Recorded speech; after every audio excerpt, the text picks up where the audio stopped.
네, 다 같이 성경을 들고 기립하시기 바랍니다. 봉독해 드릴 말씀은 에베소서 4장 1절에서 6절 말씀까지를 제가 봉독하겠습니다. 이것은 하나님의 말씀입니다.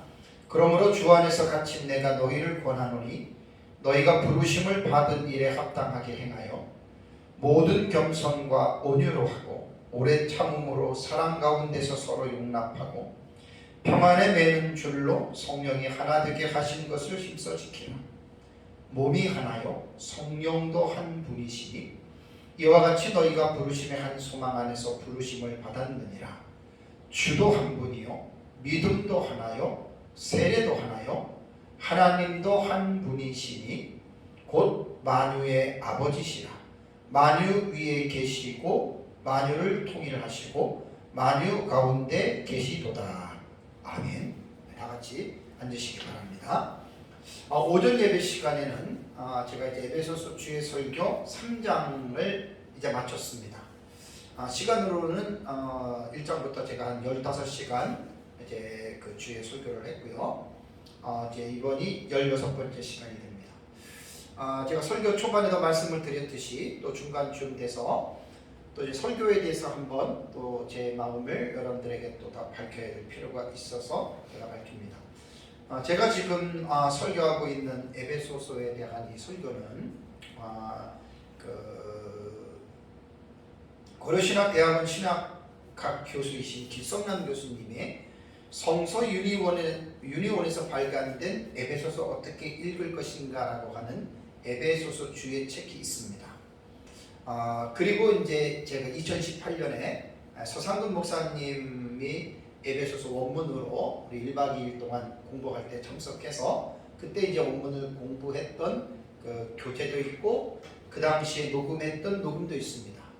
그래서 그 두 가지가 제가 에베소서를 지금 설교하는 이 텍스트가 되는 거예요. 제가 왜 이런 부분을 여러분들에게 밝히냐면 목회자들의 설교 표절의 문제가 아주 심하지요. 설교 표절 문제가 심하기 때문에 제가 이제 이 부분을 늘 제가 뭐 정직하게 여러분들에게 늘 오픈하고 말을 하기 때문에 말씀을 드리는 겁니다.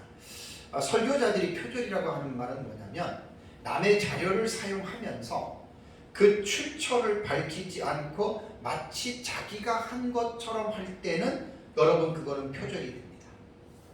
그러나 나는 누구누구의 설교를 가지고 누구누구의 책을 보고 나는 지금 한다. 그거는 표절이 아닙니다. 왜 그러냐면 헤아리는 새 것이 없습니다. 만약에 설교자들이나 뭐 책을 쓰거나 할 때 전혀 다른 것 안 보고 자기가 생각하고 자기가 기도해서 쓴다. 물론 어느 정도 아주 뭐 지식이나 뭐 그런 것들이 뭐 교수나 목회자나 한 30-40년 한 이상된 지식이 축적된 사람들이 한다면 이해가 돼도 뭐 웬만치 않는 사람들은 어떤 책이나 그런 걸 보지 않고 내가 한다. 그거는 여러분 가르칠 필요 없어요. 그리고 뭐 30년, 40년 동안 뭐 교수나 목회나 해가지고 큰 사역을 하는 것도 그 사람들도 다 자기도 배워서 한 거예요. 그러니까 우리가 헤아리는 새 것이 없고요. 헤아리는 새 것이 없고 마치 뭐 자기는 한 것도 안 보고 내가 뭐 기도해서 내가 한다라고 하는 것 제가 볼 때는 그런 사람들 거는 깊이가 별로 없습니다. 설교를 하던 책을 쓰던 그래서 제가 쓴 책에는 이 책에는 논문식으로 제가 책을 썼잖아요. 그러니까 정보를 밝힐 때 설교도 마찬가지. 어떤 경우는요. 어떤 유명한 목사님의 설교를 그대로 할 수 있어요. 밝히면 돼요. 왜냐하면 실력이 없는데 실력 없는 사람이 아무리 끙끙대봤자 뭐가 나오겠어요. 그러니까 공부를 하는 거죠. 그래서 다 모든 것들이 남의 책을 공부가 바로 그거거든요. 그래서 제가 이제 한 4장을 들어와서 제가 이제 여러분들에게 또다시 한번 밝히는 겁니다. 설교자가 설교를 위해서 훌륭한 학자들의 책을 참고하는 것은 당연합니다.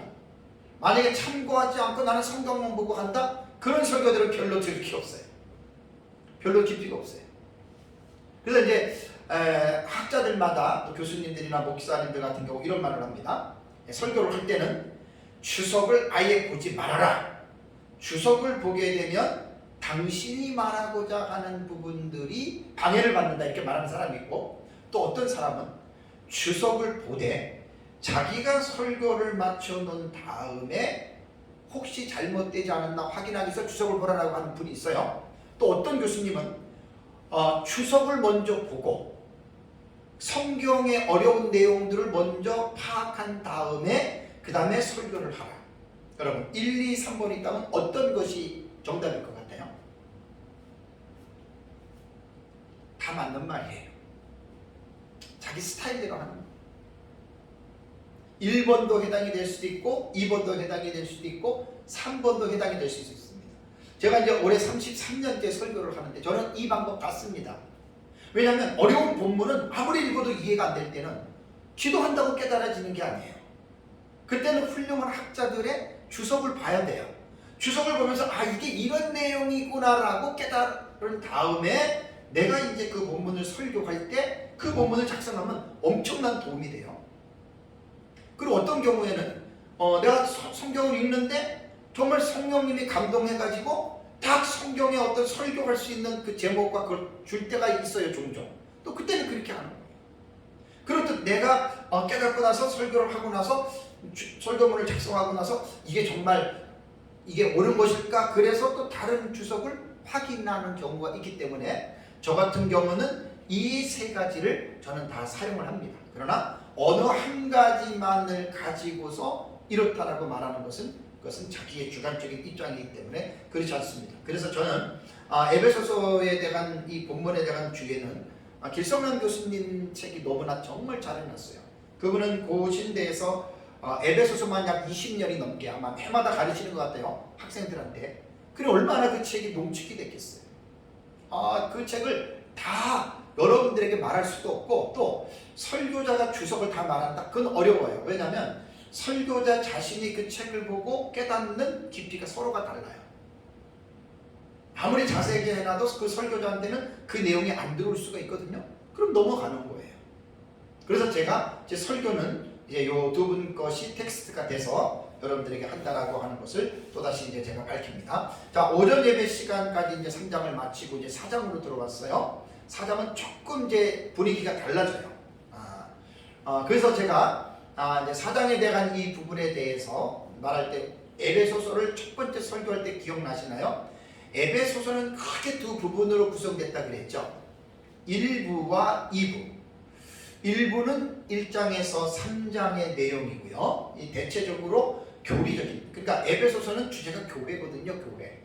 교회가 어떻게 형성이 되고 교회가 어떠한 또 역할이 있고 사명이 무엇이고 또 교회 안에 있는 구성원들이 어떻게 살아가야 할 것인가, 그 교회에 대한 아주 중요한 어떤 그 주제를 가지고 에베소서가 기록이 되어졌기 때문에 에베소서는 그런 차원에서는 참 공부하기 너무나 좋은 책입니다. 그래서 1부는 1장에서 3장의 내용으로 대체적으로 교리적인 부분에 이제 그 할애를 해서 이제 기록을 하게 됐고, 2부가 4장부터 6장입니다.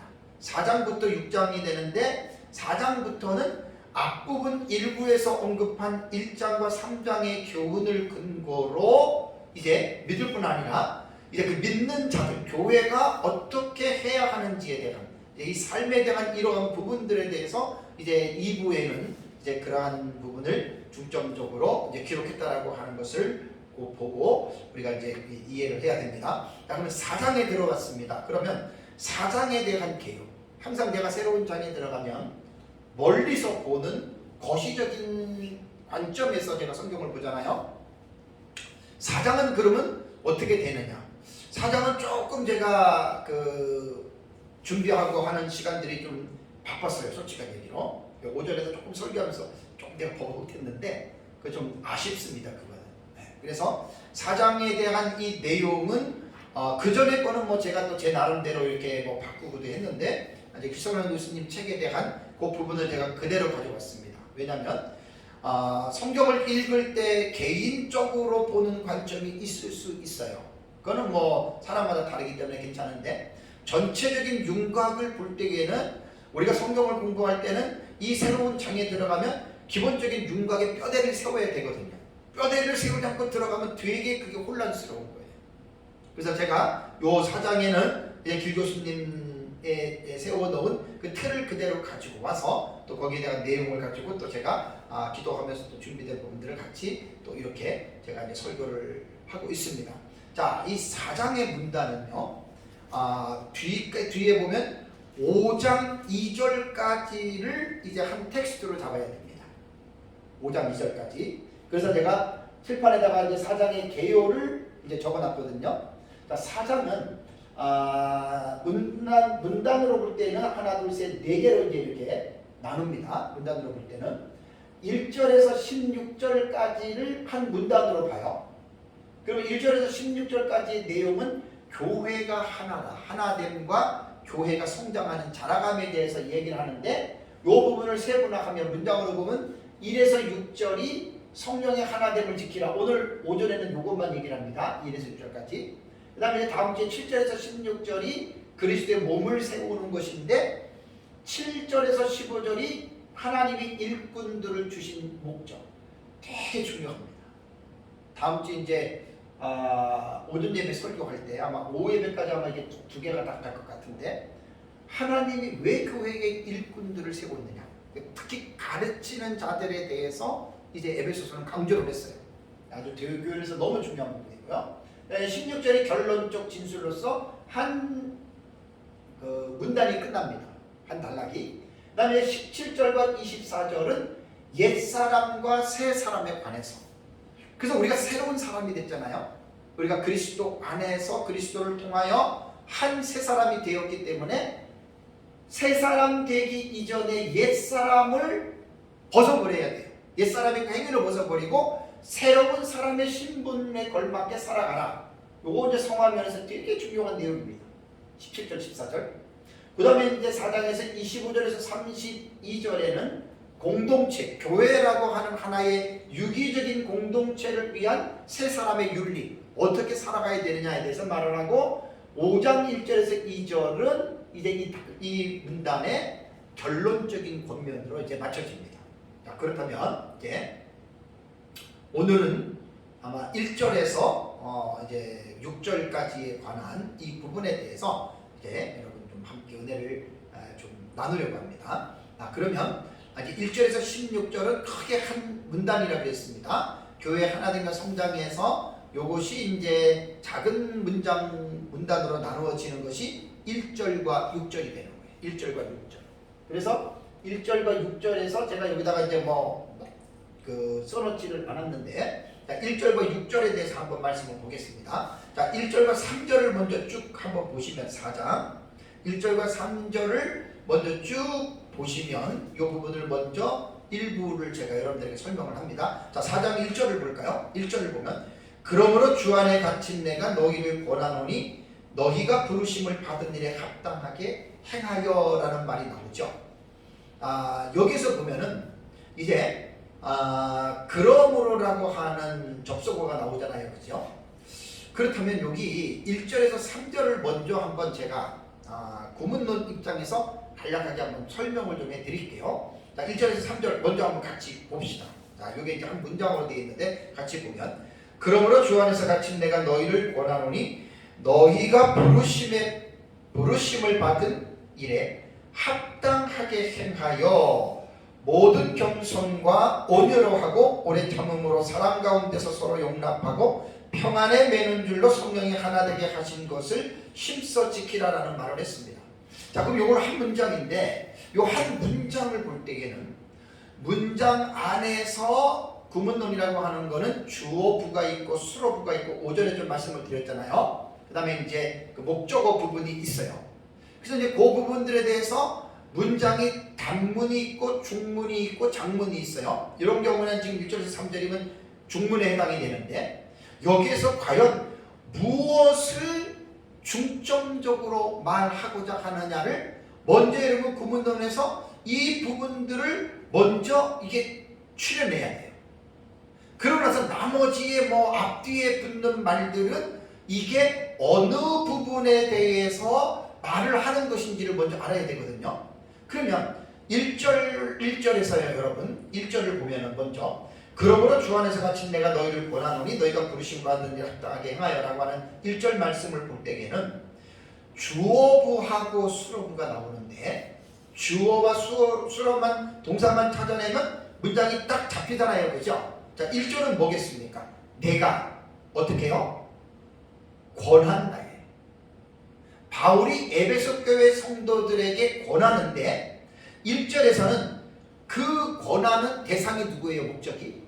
목적이 보면은 너희를 그랬죠. 그죠? 너희에게 권하는데 어떻게 권하는 겁니까? 행하기를 되는 거예요. 그래서 1절에서 중요한 거는 뭐냐면 내가 권하는데 그 대상인 너희들이 행하기를, 요 1절에서는 이 부분을 먼저 딱 우리가 잡아야 됩니다.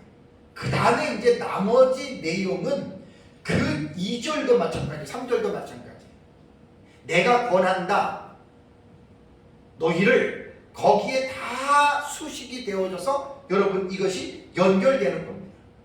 그래서 목적어에 해당되는 너희가 그 부르심을 받은 그 부르심에 합당하게라는 말이 있어요. 그죠? 요 부르심을 받은 그 부르심에 합당하게 행하기를 바로 목적어에 해당되는 부분들을 수식을 해주는 말입니다. 그리고 이제 2절과 3절은 모든 겸손과 온유로 하고 오래 참음으로 사랑 가운데서 서로 용납하고 평안의 맺는 줄로 성령이 하나 되게 해주셔서 힘써 지키라가 요것이 목적어를 수식해 주는 거예요. 그래서 이제 요거를 제가 공부할 때 이게 이제 기본적으로 한번 볼까요? 내가 너희를 권한다. 보통 뭐 우리가 주어하고 뭐 동사하고 목적어부터 이렇게 이제 공부를 했잖아요. 그죠? 그러니까 이제 1절에서 3절까지의 부분에서 내가라고 하는 말은 1절을 보십시오. 1절을 보면은 주 안에서 갇힌 내가 나오죠. 그죠? 내가는 어떤 상태예요? 주 안에서 갇힌 상태예요. 바울이 감옥에 있다는 거예요. 그 다음에 너희에게 목적어가 뭐라 그랬어요? 행하기를 그랬잖아요. 요 행하기를 밑에 보면은 1절에 너희가 부르심을 받은 그 부르심에 나오죠. 그죠? 이게 전부 다 지금 이 목적어에 대한 이 부분을 수식해 주는 거예요. 다음에 2절 보세요. 2절. 너희가 서로를 용납하면서 모든 겸손과 온유와 함께 인내와 그다음에 함께 사랑 가운데에 근데 오늘 해석하면 다 그렇게 나오거든요. 3절에도 평안의 맺는 줄로 성령이 하나 되신 것을. 그럼 여기서 2절과 3절에 관한 이 말씀은요. 너희에게 행하기를 목적어 부분을 수식해 주는 거예요. 그 다음에 이제 너에게 지키기를 힘쓰라라고 하는 말이 동사 하나 나오죠. 그죠? 힘쓰라. 요 힘쓰라가 뭐냐면 이 수로 권한다라고 하는 이 부분에 수식을 해주는 거예요. 사실 저도 신학교 다닐 때 이제 이런 공부를 제가 안 해놔가지고 원어 공부하면서 제가 이제 에베소서 요 1박 2일 1장부터 6장까지 원어로 서상근 목사님 하는 데서 제가 공부를 하면서 요런 구문론을 제가 이제 좀 이해를 한 거예요. 그래서 글을 읽을 때 무조건 읽는다고 깨달아지는 게 아니에요. 이게 구문론이라고 하는 거는 문장 속에 있는 어휘들의 법이 있고 질서가 있거든요. 그거를 딱 읽어내야 되는 거예요. 내가 권하는 거예요. 목적이 뭐죠? 너에게 행하기를. 너에게 뭘 행해요? 2절과 3절의 쭉 내용이 그들이 행하여야 할 행동의 규범을 그들에게 말하고 있다라고 하는 말입니다. 자, 이걸 먼저 딱 파악하고 1절을 다시 보시면 그러므로 주 안에서 갇힌 내가 너희를 권하노니 너희가 부르심을 받은 일에 합당하게 행하여 보겠습니다. 여기에 그러므로라고 하는 접속 부사는 늘 말씀드리지만 전 단락의 내용과 관계성을 가지고 읽으라는 거예요. 4장은 1장, 크게는 1장과 3장의 내용과의 직접적인 관계가 있습니다. 그걸 가지고 4장을 읽어야 됩니다. 그러면 이 4장 1절은 되게 중요한 말인데요. 4장과 5장과 6장에서 말하고자 하는 내용에 4장 1절은 주제 문장입니다. 다시 한번 볼까요? 그러므로 주 안에 갇힌 내가 너희를 권하노니 너희가 부르심을 받은 합당하게 행하여 합당하게 행하라. 이것이 4장 5장 6장에 있는 모든 내용들에 관한 결론적인 결하다라고 생각해도 됩니다. 이렇게 행하라는 말입니다. 그래서 1절에서 주 안에서 갇힌 내가 그랬죠. 자, 주어를 주 안에서 갇혔다라고 하는 말은 뭐냐면 주어를 수식해 주잖아요. 내 바울의 상태가 뭐냐? 주 안에서 갇혀 있는다다. 3장 1절 할 때 제가 설교할 때 말씀을 드렸어요. 3장 1절에도 사도 바울은 예수의 일로 또 너희를 위하여 바울은 갇힌 자라고 3장 1절에 얘기를 했죠. 그죠? 그러니까 3장에 한번 나오고 4장에 나오고 그 다음에 6장 20절을 가면은 6장 20절을 한번 가보세요. 6장 20절에도 보면은 바울이 뭐라 하냐면 이 일을 위하여 내가 쇠사슬에 매인 사신이 된 것은 그랬죠. 그죠? 그러니까 바울은 에베소서 안에서 자신이 수감자의 신분이라고 하는 것을 3번 지금 밝히고 있습니다. 그러니까 1절에서 아까 말씀드린 대로 교훈하는 중요한 내용은 행하라는 거예요. 행하라. 어떻게? 권하는데 그 본문의 내용 속에서 이게 목적격이 되는 것이 뭐냐면 행하는 것인데 부르심을 받은 일에 합당하게 행하라는 겁니다. 여기에 보면은 동사가 나오면 제가 항상 그 헬라어 그 파싱을 해요. 그러니까 분해를 한단 말이에요. 왜? 헬라어 같은 경우는 동사가 딱 나오면 6가지의 상태를 살펴야 됩니다. 6가지. 되게 중요한 거예요. 법이 뭐냐? 그 다음에 시상, 그 다음에 태, 그 다음에 성, 수, 격. 직설법이나 명령법이나 가정법이나 이렇게 보고 현재냐 과거냐 미래 이런 거 보고 능동태냐 수동태냐 중간태냐 남성이냐 여성이냐 수, 그 다음에 격. 이런 격 같은 거 해석하는 게 되게 어려워요. 자, 이것을 왜 지금 동사에서 저 부분에 말씀을 드리냐면 헬라어는 과학적인 언어이기 때문에 동사 하나를 깊이 있게 보면은 어떻게 움직여야 될 것을 아주 분명하게 말하고 있는 게 헬라어예요. 여기서 행하다라고 하는 말은요, 페라파테세이라고 하는 사이라고 하는 단어거든요. 요거는 뭐냐면 페라파테오라고 하는 이 동사에서 지금 변형이 된 건데 어떻게 됐냐면 부정사 과거 능동태라 그래요. 그럼 대부분 보면 이제 동사가 나오면 사람들이 그냥 넘어가잖아요. 그냥 여기서 막 행하다 이렇게 그냥 넘어가잖아요. 그렇게 하면 안 된다니까요.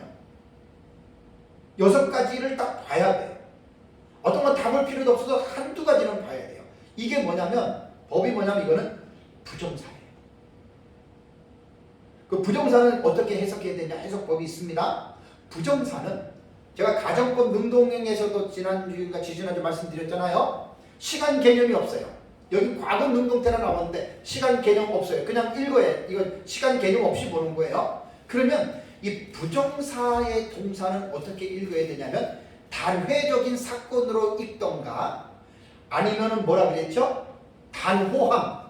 요거는 가정법에도 이렇게 읽고 참 이건 되게 중요해요. 요거는 꼭 알아야 돼요. 설교자들이.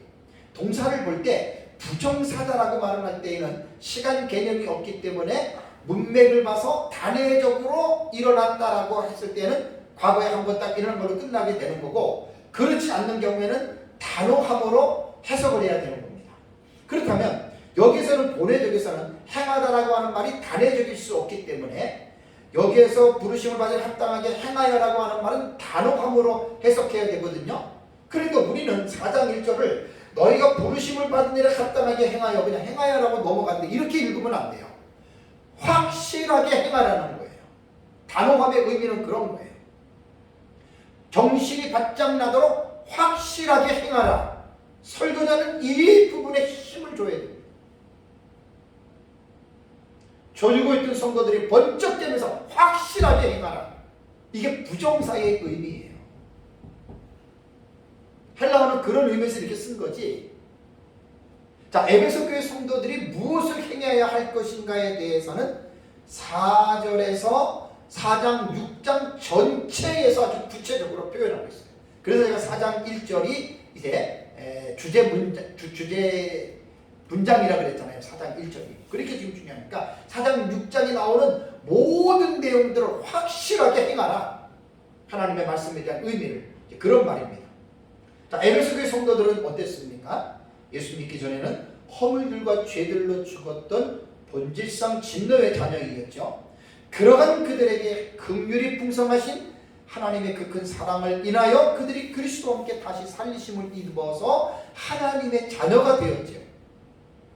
그러면 이제 하나님께서 왜 그들을 구원하셨느냐? 구원의 목적은 1장 4절에 뭐라 그랬습니까? 그 앞에서 거룩하고 흠이 없게 살아가라고 그들을 불렀어요. 2장 10절에서는 선한 일을 행하려고 그들을 불렀어요.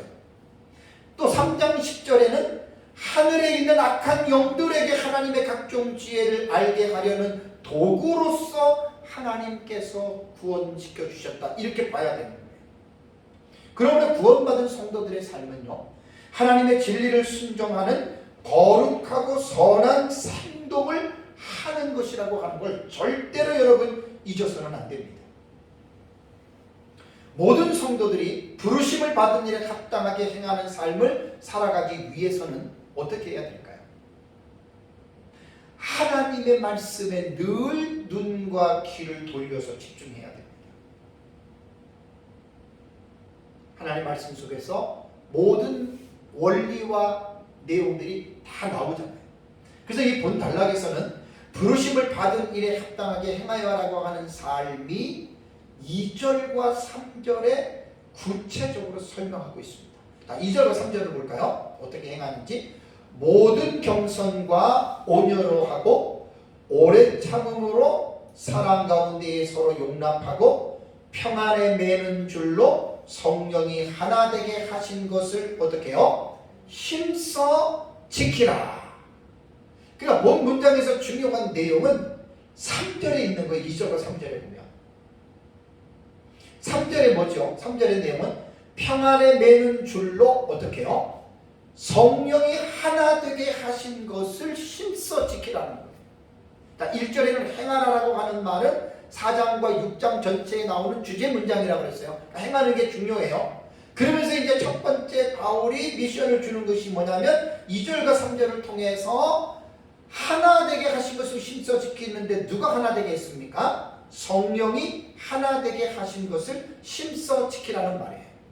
여기서 이제 힘써 지키라고 하는 이 동사문 단어에 대해서 관심을 가져야 됩니다. 이게 되게 좀 중요한데, 힘써 지키라라고 하는 말의 이 두 가지의 단어를 보면 스푸다존테스와 테레인이라고 하는 이 두 가지 단어거든요.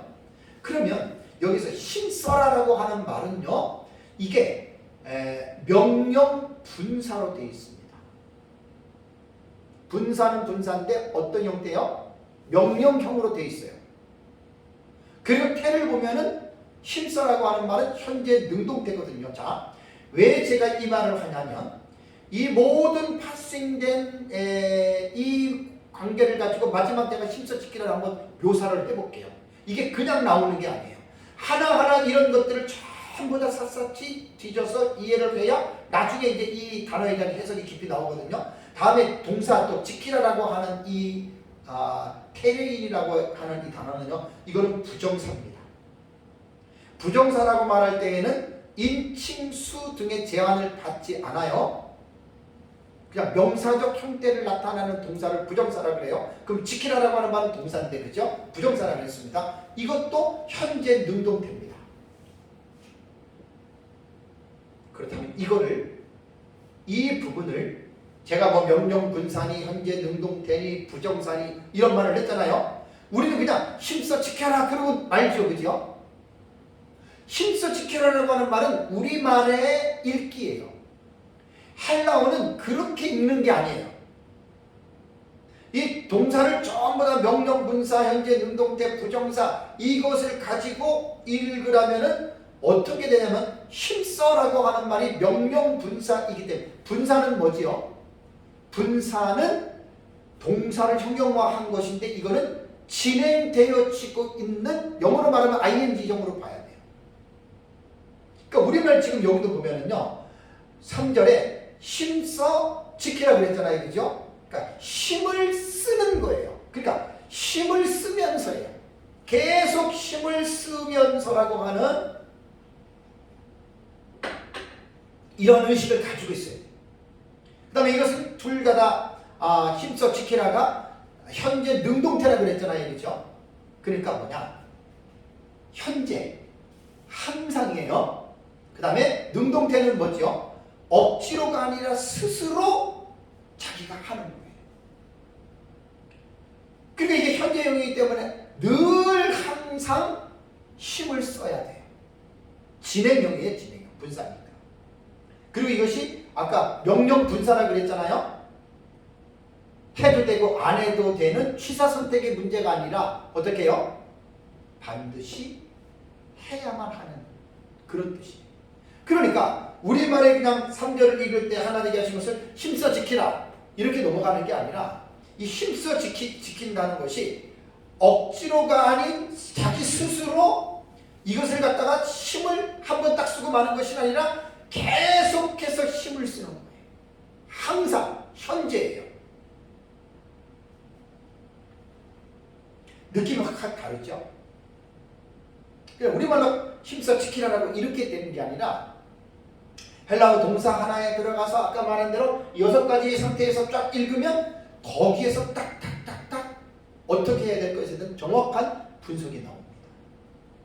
그런데 여러분 3절을 다시 한번 보세요. 평안에 매는 줄로 성령이 하나 되게 하신 것을 힘써 지키라라고 하는 말이 이 말이 뭐냐면 성령은 이미 하나 되게 하셨다. 아니면 하나 되게 하고 있다. 뭘 말하는 거예요?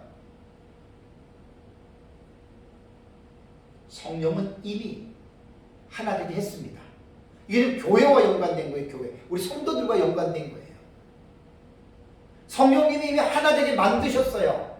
그러면 여기에 보면은 하나 되게 하신 것을 힘써 지키라고 하는 의미는 무엇일까요?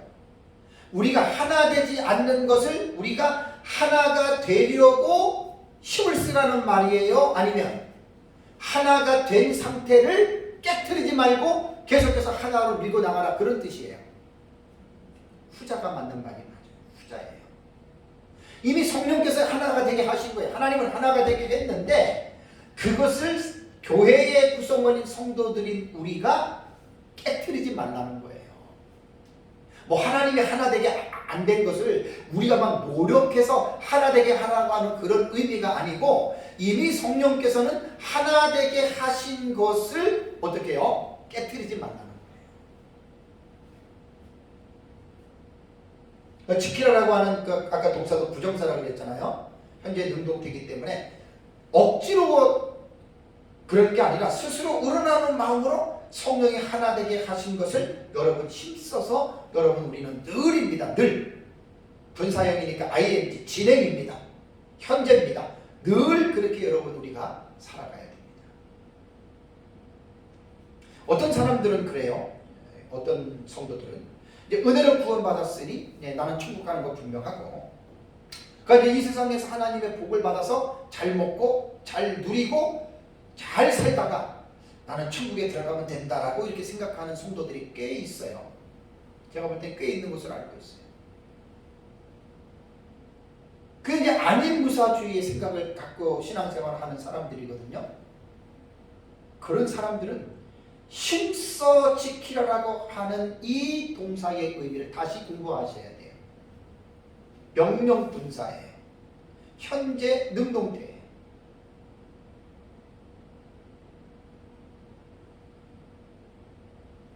성령의 하나됨을 지키는 것은 고수하는 거예요. 적당히 지키는 게 아니란 말이에요. 단호한. 적당히 지키는 게 아니에요. 힘써서 지켜나가는 거예요. 힘써서. 교회는 여러분 하나입니다. 그럼 하나님이 하나 되게 했습니다. 에베소서 지금 1장, 2장, 3장 공부했잖아요. 하나 된 한 몸이에요. 그걸 깨트리지 말라는 거예요. 안타까운 것은 이 세상에 있는 유형교회죠. 유형교회들이 하나가 되지 못하고 둘, 셋, 넷 막 갈라지죠. 어떤 교회는 막 심지어 막 5개로 갈라진 교회도 있더라고요. 참 가슴이 아파요. 참 안타깝습니다. 이거는 지금 뭐냐면 4장 3절의 말씀을 교회가 이 말씀의 의미를 전혀 생각하지도 못하고 있어요.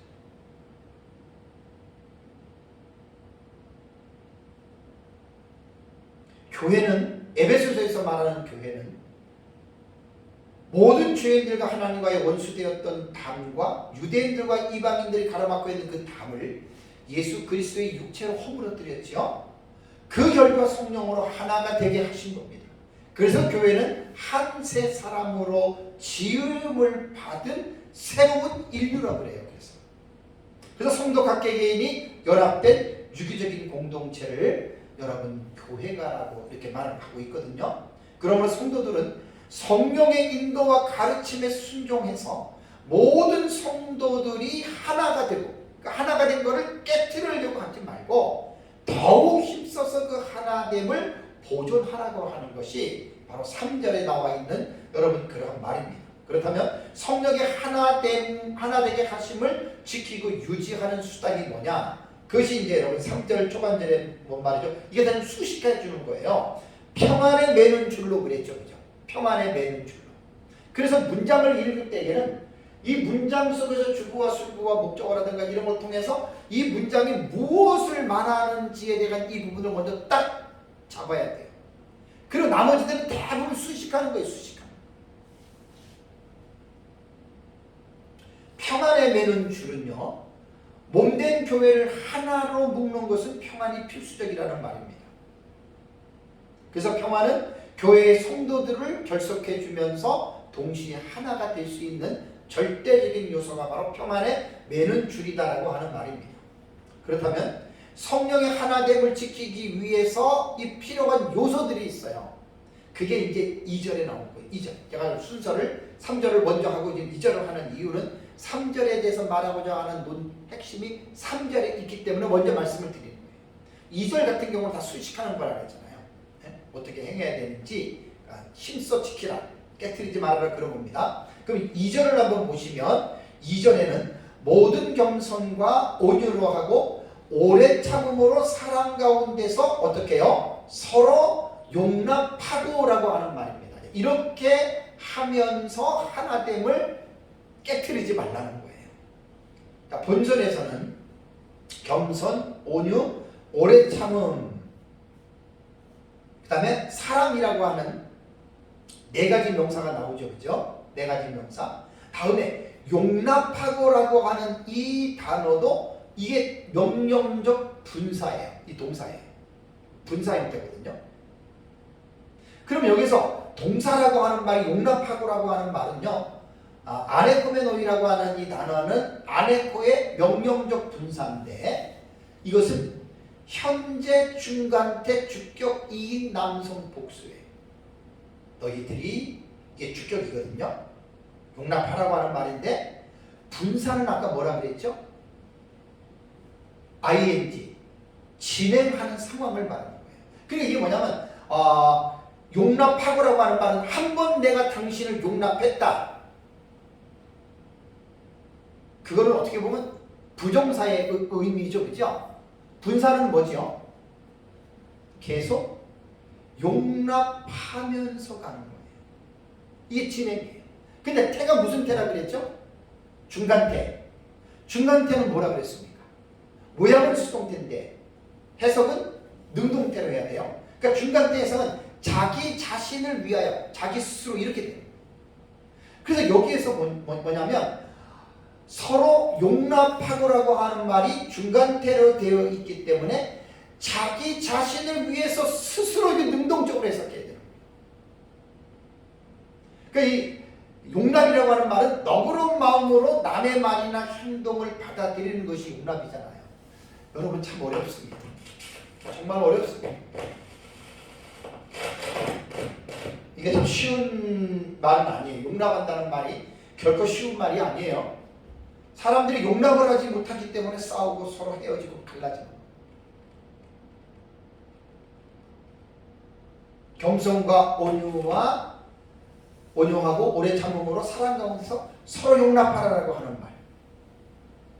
여기서 동사 용납하고가 본사형으로 쓰여졌고 중간태라고 있기 때문에 이 부분을 잘해야 된다. 그렇다면 여기에서 중간태니까 자기 자신을 위해서 스스로 능동적으로 용납을 해야 되는데 이게 누구만 용납해야 돼요? 용납하고 앞에 대상이 누구죠? 서로예요. 우리가 부부관계도 마찬가지예요. 한쪽만 용납하고 한쪽은 용납하지 않는다. 용납하는 사람 정신관리 잘못하면 병 걸려요. 서로예요. 서로. 어느 한쪽만 용납하라는 말이에요. 당신만 해. 당신만 해. 그게 아니에요. 성경은 항상 서로입니다. 서로. 너와 나. 서로 용납하는 거예요. 그러니까 똑같은 겁니다. 용납하는 입장에는 중간태이기 때문에 현재형입니다. 현재형. 현재.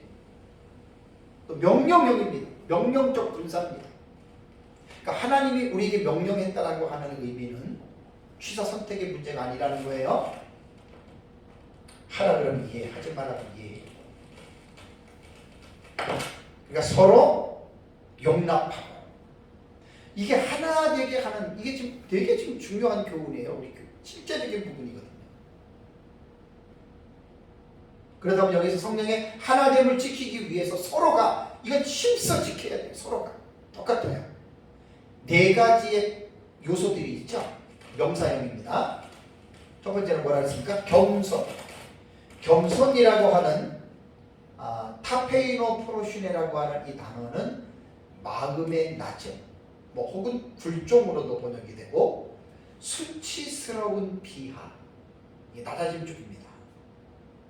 신약 성경에서는 이 단어는 자기를 낮추고 다른 사람들의 가치를 인정하는 좋은 동목으로 사용이 되어졌는데 신약 성경에서 가장 이 겸손의 도를 우리에게 본을 보여주신 분이 누구냐면 바로 예수님이십니다. 그러니까 예수님은 하나님과 동등되지만 동등됨을 취하지 아니하시고 오히려 자기를 낮추셨다 그랬죠. 그리고 죽기까지 순종하셨죠. 사람의 몸을 입고. 그게 바로 겸손이에요.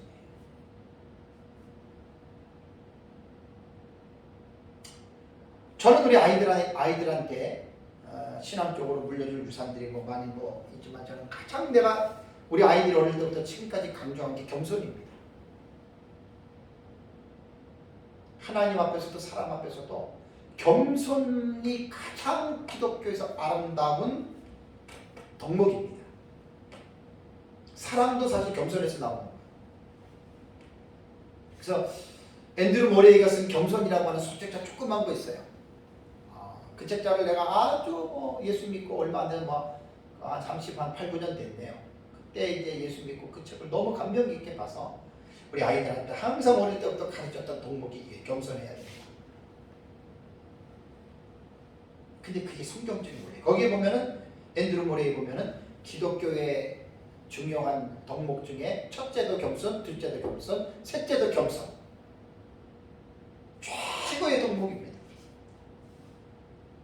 우리가 성령이 하나 되게 하신 것을 깨뜨리지 않고 힘써 지키기 위해서는 겸손의 자세가 없으면 깨뜨려집니다. 겸손이 왜 중요하냐면 베드로전서 5장 5절에 베드로는 이렇게 권고합니다. 젊은 자들아 이와 같이 장로들에게 순종하고 다 서로 겸손으로 허리를 동이라. 다 서로입니다. 서로.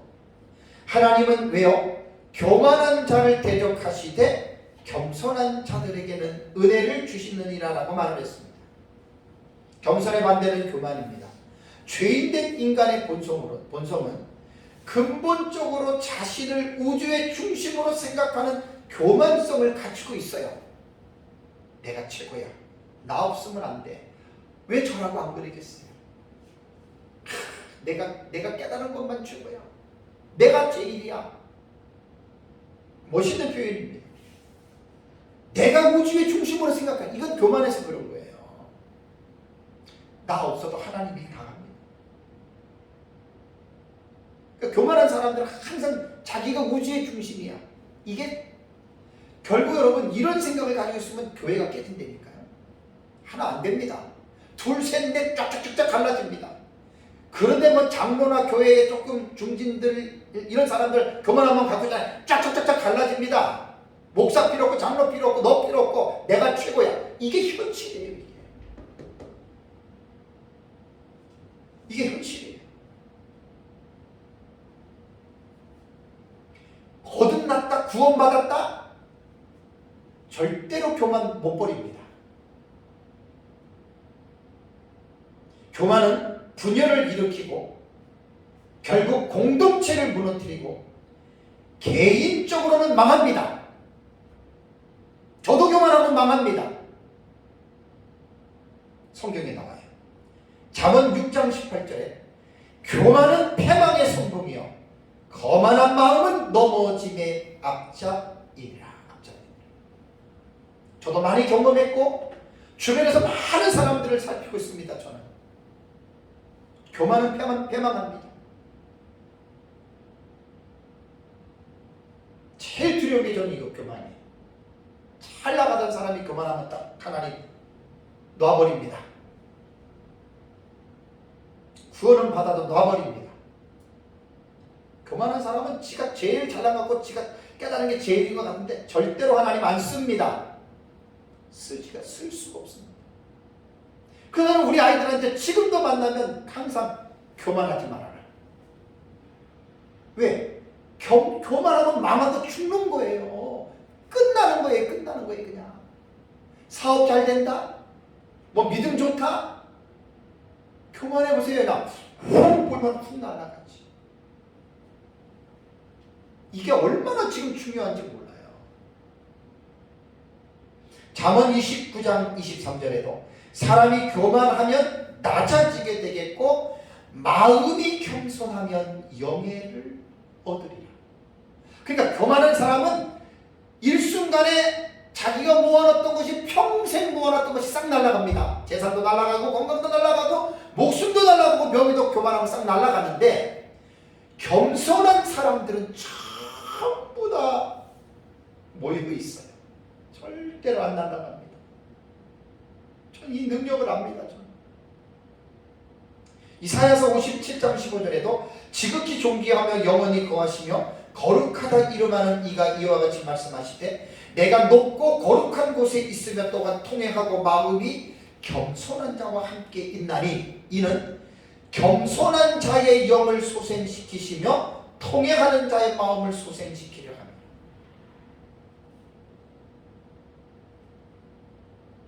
겸손이 최고입니다. 겸손은 모든 것들을 자기가 품고 있어요. 날아가지 않아요. 교만은 하루아침에 날아가요. 어떤 사람 수십 년 동안 수백억 수천억을 벌었는데 교만하니까 하루아침에 싹 망하잖아요.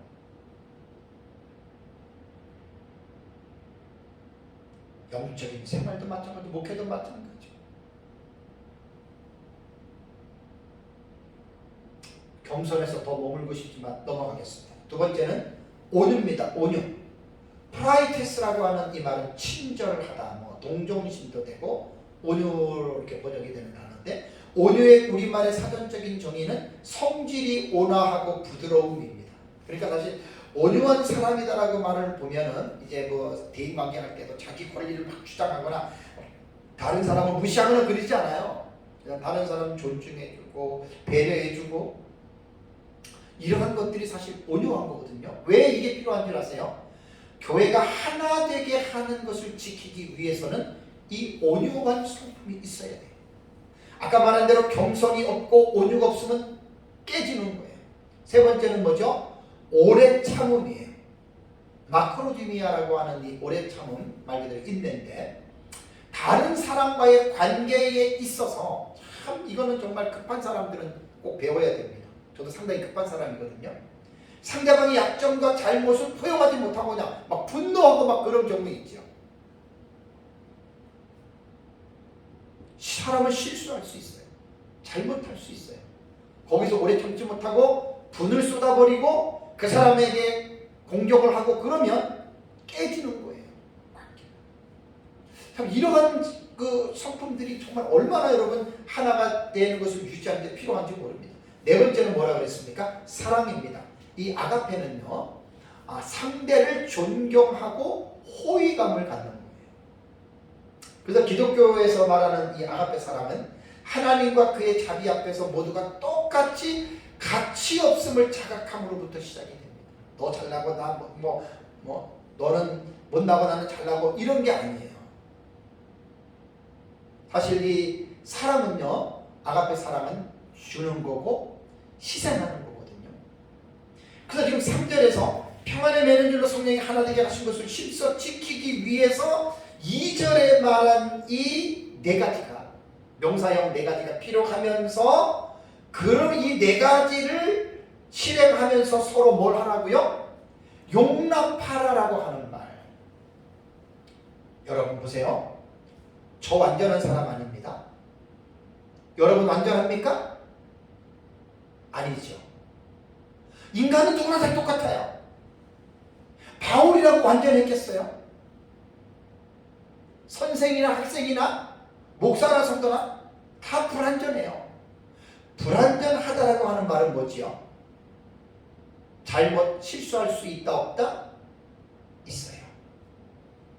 사람들 싸움이 왜 싸우지요?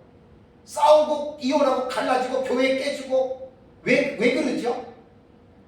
실수와 잘못 때문에 그래요. 지금 3절에서 중요한 게 뭐냐면, 1절에서 3절에 말하고자 하는 핵심이 뭐냐면, 성령이 하나 되게 하신 것을 힘써 지켜야 돼요. 힘써서 단호함으로 지켜야 돼요. 확실하게 지켜야 돼요.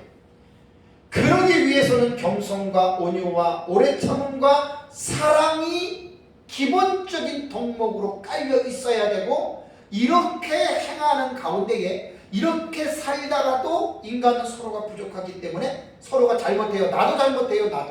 남만 잘못하는 게 아니라, 그럴 때 뭘 해야 돼요? 너그러운 태도와 너그러운 마음으로 어떻게 해요? 받아들여줘요. 용서하고 납득 받아들여줘야 돼요. 2절에 그 방법이 들어가 있는 거예요. 자, 그러면 힘써 지키라. 힘써 지키라. 아까 이 부분에 대해서 제가 말씀을 드렸죠, 그죠? 힘써 지키라. 용납하고 했고, 말씀을 드리고 생각을 하겠습니다. 또 다시 한번 제가 상기하고 넘어가면 좋은데, 명령 분사 현재 능동태예요. 억지로가 아니에요.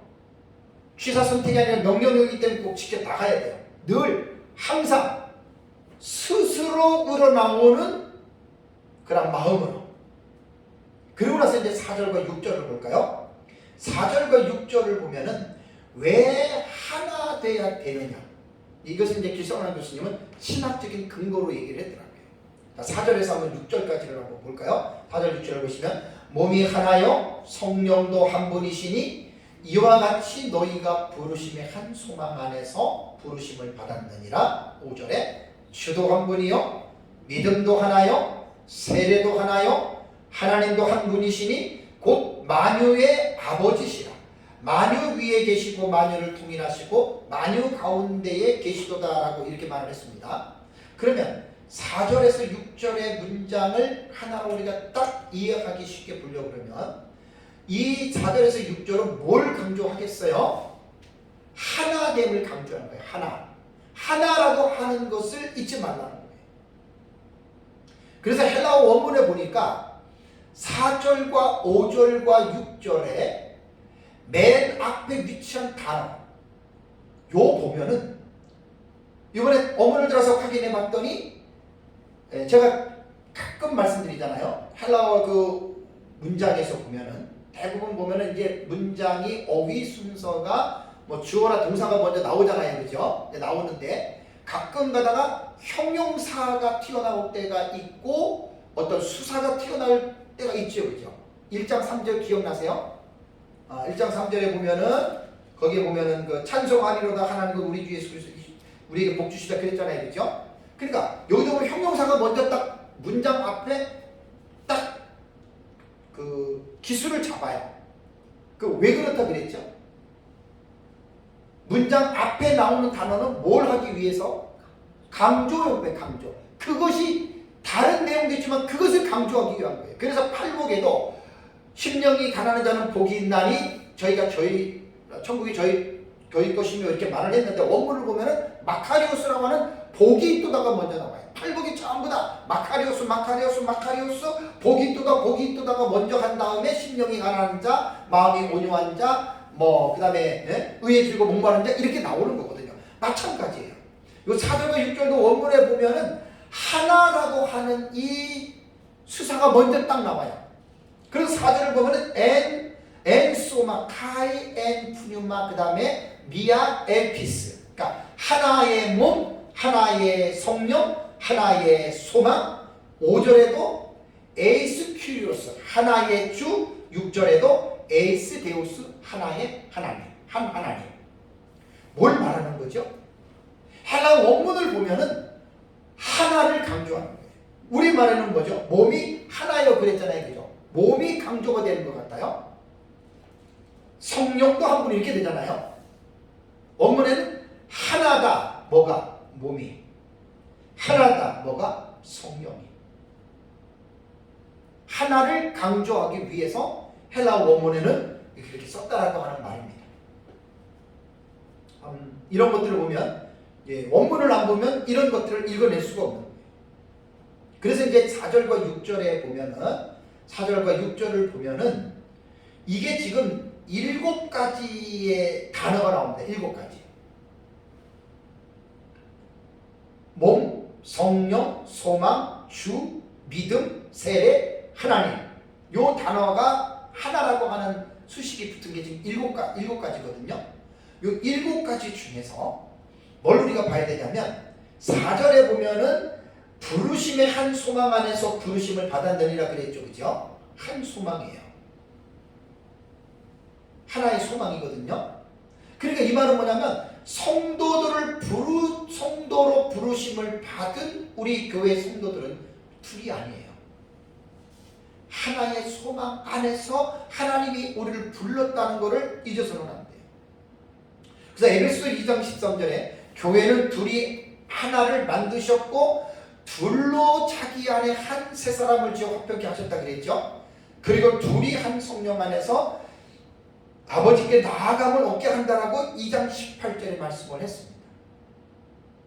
그래서 사실 몸이나 성령이나 소망이나 주나 믿음이나 세례나 하나님에 대한 사실 이 부분들은 우리가 다 아는 내용들이거든요. 그러니까 여기서 중요한 것은 뭐냐면 4절에서 6절까지는 하나를 강조합니다. 하나. 그럼 7가지 어떤 그 주제들이 있어도 다 그것이 뭐냐? 몇 개냐? 하나라는 거예요. 그래서 이처럼 하나님이 한 분이시고 주님도 한 분이시고 성령도 한 분이시며 믿음도 하나요, 세례도 하나요, 소망도 하나요, 몸도 하나라고 하는 이 사실을 여러분 우리는 잊어서는 안 됩니다. 교회를 들어왔다, 우리가 믿는 모든 방식들 모든 것들은 두 가지를 믿는 게 아니에요.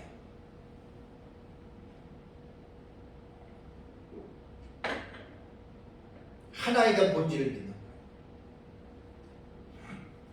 오해하지 말아야 될 것은 아까도 말씀드린 대로 교회가 하나가 되지 않아서 하나가 되라고 권면하는 거 아니에요. 현실로 볼 때는 교회가 두 개, 세 개들이 갈라졌기 때문에 그런 교회들은 하나가 되어져야 하는데 여기 본문에서 말하는 것은 나누어져 있는 것들을 하나가 되게 하라고 말을 하는 게 아니라 성령이 하나 되게 했다라는 거예요. 이걸 먼저 기억하셔야 돼요.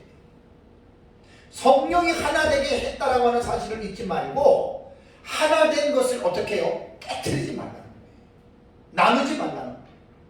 만약에 한 교회가 어떠한 목사 문제든 성도 문제든 경제적인 문제든 할 것 없이 교회가 둘로 막 나눠지려고 그래요. 근데 이 말씀을 제대로 깨달았다면 절대로 안 나눠집니다, 여러분. 아니, 나눠질 수 없습니다. 나눈다라고 하는 것은 여러분 뒤에서 여러분 말씀을 제가 드릴게요. 왜냐하면 성령이 이미 하나가 되게 한 거예요. 절대로 성도들은 깨뜨리면 안 돼요. 이걸 강조하는 거예요.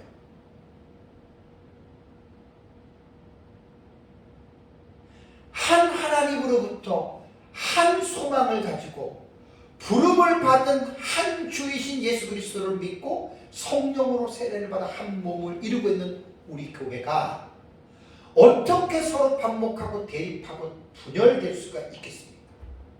이걸 지금 말하고자 하는 거예요. 만일 교회가 우리가 그렇게 한다면 성령께서 하나 되게 하신 것을 깨뜨리는 엄청난 죄를 지금 저지르고 있다고 하는 걸 알아야 돼요.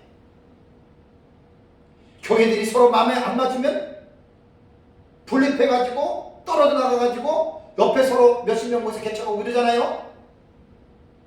하나님 보니까 엄청난 죄예요. 그리고 뭐라 그러죠? 합리화시키죠. 하나님 합력해서 선을 이루신다. 여러분 그게 성경에 나옵니까? 아니에요.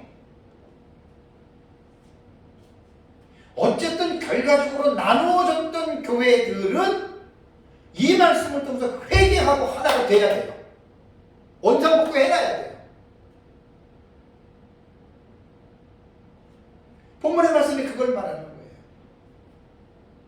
지상에 존재하는 유형교회는 불완전한 교회이기 때문에 교회 안에서 여러 가지 불협화음과 잘못된 악행들이 일어날 수 있습니다. 완전한 교회는 없기 때문에. 그런 일이 일어날 때 2절을 다시 보십시오. 2절에 모든 겸손과 온유로 하고 오래 참음으로 사랑 가운데서 4가지의 덕목들을 모두가 다 기본의 베이스로 깔고 있어야 돼요. 그러면서도 문제는 안 일어날 수 없고 문제가 일어나잖아요. 그럴 때는 어떻게? 서로 용납해야 돼요. 깨어지고 갈라지고 분열되는 게 그게 하나님 뜻 아니에요. 그게 하나님 뜻 아니에요. 인간들이 자기를 합리화시키기 위해서 목사나 장로나 교회를 나눠놓고 하나님 이렇게 해서 그거 아닙니다. 하나님이 참 자비하시고 온유하시니까 가만히 내버려 두는 거지. 그래서 제가 이제 에베소 설교하면서 그랬잖아요. 에베소서를 교회들이 제대로 읽기만 하면 문제 있는 교회들은 100% 다 치유되고 다 문제 해결됩니다. 근데 안타까운 게 뭐지요? 한국 교회에 문제 없는 교회들이 어디 있겠어요? 말도 못하게 많잖아요. 그 자기들이 잘못해놓고 어떻게 해요? 합리화시키잖아요. 잘못했습니다. 그럼 하나님이 깨끗하게 용서해 주지. 목사들이 가장 이런 죄를 으뜸으로 짓는 사람이 목사들입니다. 하나님을 두려워함이 없었을 때, 성경을 너무 몰라서 그래요. 어떤 목사님은 그래요. 교회가 자기 문제로 인해서 교회가 갈라지려고 하니까 그 목사님은 아예 그 교회를 사임하고 다른 데로 가버렸어요. 아주 훌륭한 목사님입니다. 이게 에베소서를 읽는다면 그렇게 해야 되는 거예요. 목사가 자기가 살기 위해서 교회를 쪼갠다면 그 목사 잘못이지. 이 성경을 에베소서에 있는 이 말씀을 잘못 읽은 거예요. 3절 다시 보세요. 평안에 매는 줄로 성령이 하나 되게 하신 것을 어떻게 해요? 힘써 지키라. 다시 말씀드릴게요. 힘써 지킨다는 그냥 읽고 넘어가지 마세요. 명령 분사형이고 현재 능동태예요. 지키라가 부정사예요. 단호함이에요. 단호함. 확실하게 지켜야 돼요. 4절에 제가 행하여라고 하는 동사 말씀드렸고 2절에서 용납하고도 말씀드리고 힘써 지키라라고 하는 이 동사의 의미들은요 되게 중요합니다. 교회가 목회자들이 이 동사의 의미를 분명하게 읽지 못해서 그냥 읽고 그냥 넘어가는 거예요.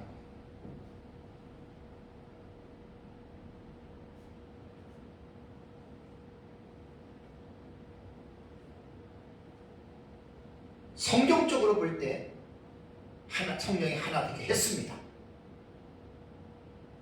모든 교회, 모든 성도는 절대로 하나됨을 깨뜨리면 안 됩니다. 그게 반역이고 그게 죄입니다. 하나님 앞에. 또다시 말씀드리면 목사들이 제일 간이 부어 있어요. 그래서 선생된 자들에게 심판이 더 크다는 거예요. 자기 교회가 아니거든요. 교회는 목사 교회가 아니거든요. 주님이 피값으로 사고 목사라고 하는 직분만 줬지 교회를 자기 마음대로 좌지우지 움직이라고 그 권한까지 준 건 아니에요. 목사에게. 그 권한을 행사하면 그 목사는 죄를 짓는 거예요. 회개하지 않으면 자기 삶에 평안이 없습니다. 죽을 때까지. 4장 3절의 말씀이 그런 의미예요. 성령이 하나 되게 하셨어요. 완전하게 하셨어요. 그걸 깨트리면 사랑하는 성도 여러분, 에베소서 4장부터는 1장과 3장의 교훈한 사실들을 기반으로 해서 이제 교회 성도들이 어떻게 교회가 살아야 하고 어떻게 세상을 향해서 드러내야 될까라고 하는 실천에 대한 부분을 강조하고 있는 내용이라고 했습니다. 오늘 제가 1절에서 6절까지의 내용을 간략하게 정리하면서 4장과 6장의 주제 문장에 해당되는 게 1절이라고 했죠. 다시 한번 볼까요? 1절. 그러므로 주 안에서 갇힌 내가 너희를 권하노니 너희가 부르심을 받은 일에 합당하게 행하여. 이게 주제절이라고 했어요. 행하다라고 하는 말이 부정지상이라고 했습니다. 여기 그러니까 부정지상은 시간의 개념이 없어요. 능동태예요. 그래서 이거는 부정시상, 부정사기 때문에 단호함으로 읽는데 단호함. 그러니까 하나님의 말씀을 행하되 확실하게 말하는 말이에요. 확실하게. 그래서 4장 1절의 주제 문장이 5장, 6장 전체적인 어떻게 살아야 할 것에 대한 그 부분을 주제 문장으로서 뒤에 있는 모든 내용들을 이것이 치리하고 있다고 보시면 됩니다. 그리고 이제 이어서 중요한 말이 평안의 맨줄로 성령이 하나 되게 하신 것을 힘써 지켜야 해요.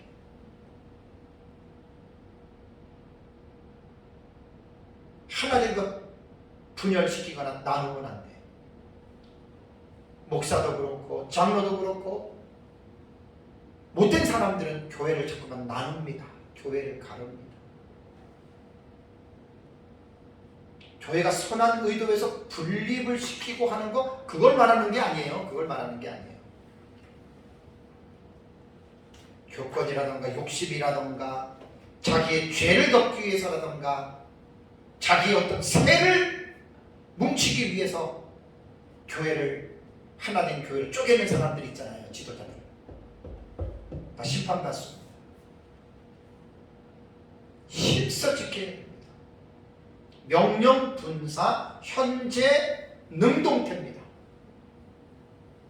이거 동사의 의미를 잘 기억을 해요. 바울은 성령이 하나 되게 하신 주요한 근거로서 아까 말씀드린 7 항목이 중요한 게 아니에요. 여기서 사실 그것이 하나라고 하는 강조점을 두었다는 거예요. 그래서 4절과 5절과 6절에는 원문에는 하나라고 하는 미아라든가 헨이라든가 에이스라든가 하나라고 하는 그 단어를 먼저 문장 앞에다가 딱 준 거예요. 왜? 하나를 강조하기 위해서. 그래서 제가 몸이나 성령이나 소망이나 주나 믿음이나 세례나 하나님 강조 안 한 거예요. 이거 우리가 웬만하면 다 아는 거니까. 깊이 있게 설명할 수 있는 내용들은 아니에요. 교회의 일원이 된 우리 성도들은 정체성이 뭡니까? 우리는 서로 고향이 다르고 성이 달라도 우리는 하나예요. 그게 에베소는 그걸 강조하는 거예요. 둘이 하나. 한 세 사람. 막힌 담을 허물어뜨리시고 그 하나를 계속해서 여러분 우리는 깨뜨리지 말고 지켜나가야 됩니다. 그러는 과정에 저도 그렇고 여러분도 그렇고 우리는 연약하고 부족하기 때문에 문제가 반드시 생깁니다. 문제가 생길 때 이 말씀을 기억하셔야 돼요. 교회는 다툼과 분열의 위기에 처할 때 이 말씀을 기억해야 돼요. 그리고 이 말씀 앞에 모두가 다 무릎을 꿇어야 돼요. 그리고 이단이 아닌 이상에는, 진리의 어떤 그런 이단이 아닌 이상에는 서로 용납해야 돼요. 용납하려면 겸손함과 온유함과 오래 참음과 사랑이라고 하는 이런 성품을 다 가지고 있어야 돼요. 교회 공동체. 이런 거를 가지고 있어도 인간이기 때문에 우리는 죄를 질 수밖에 없고 다툴 수밖에 없잖아요. 남만 잘못한 게 나도 잘못하거든요. 용납해야 됩니다. 너그러 마음으로 받아들여줘야 됩니다. 그러면서 하나를 깨트리지 마십시오. 하나. 이게 에베소서에서 말하는 교회의 정체성입니다.